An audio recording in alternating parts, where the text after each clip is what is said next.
Congratulations to the Wisconsin Badgers, off to yet another Final Four, back-to-back. Tremendous stuff from Bo Ryan and his staff. And as they're cutting down the nets last night, one big celebrity was on hand. Well, actually two, if you count Olivia Munn.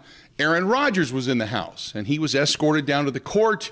He was inside with the team, hanging out, congratulating Sam Decker and Bo Ryan and Kaminsky and everybody. One of the reporters from CBS, a guy named Dennis Dodd, who's a CBS.com reporter, wanted to ask Aaron Rodgers some questions. And Aaron Rodgers said, no, not right now. I'm not doing interviews.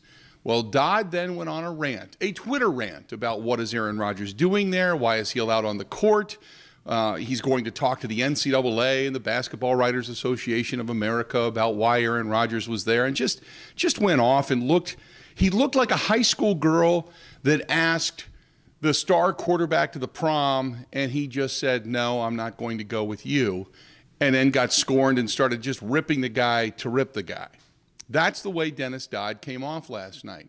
Well, here's a couple of things. First and foremost, it turned out that Aaron Rodgers did have a credential to be there, and Aaron Rodgers took to Twitter after that, basically calling Dennis Dodd a crybaby, and to say, hey, if you got a problem with it, go ask the athletic director, which happens to be Pat Richter, who was sitting next to Aaron Rodgers in the stands.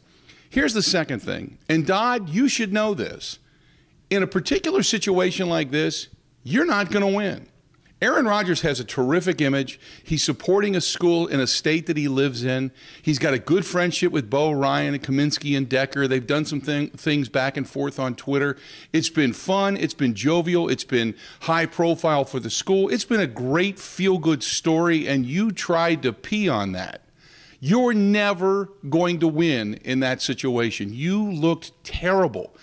And here's the other thing to think about. Aaron Rodgers, had he said yes, with the reporters at the time that were following you and following him, imagine if you're one of the guys that just sweated. You've worked so hard to get to this point. You win the Final Four. You're on the ladder cutting down the nets, and the media, instead of paying attention to you and your teammates, are all over in a big scrum trying to get quotes from Aaron Rodgers. He would have looked selfish, he would have looked petty, and he didn't want to take away from the moment that those guys had earned. And you should know that, Dennis Dodd. You should understand that. Instead, you came off like a jackass. Awesome.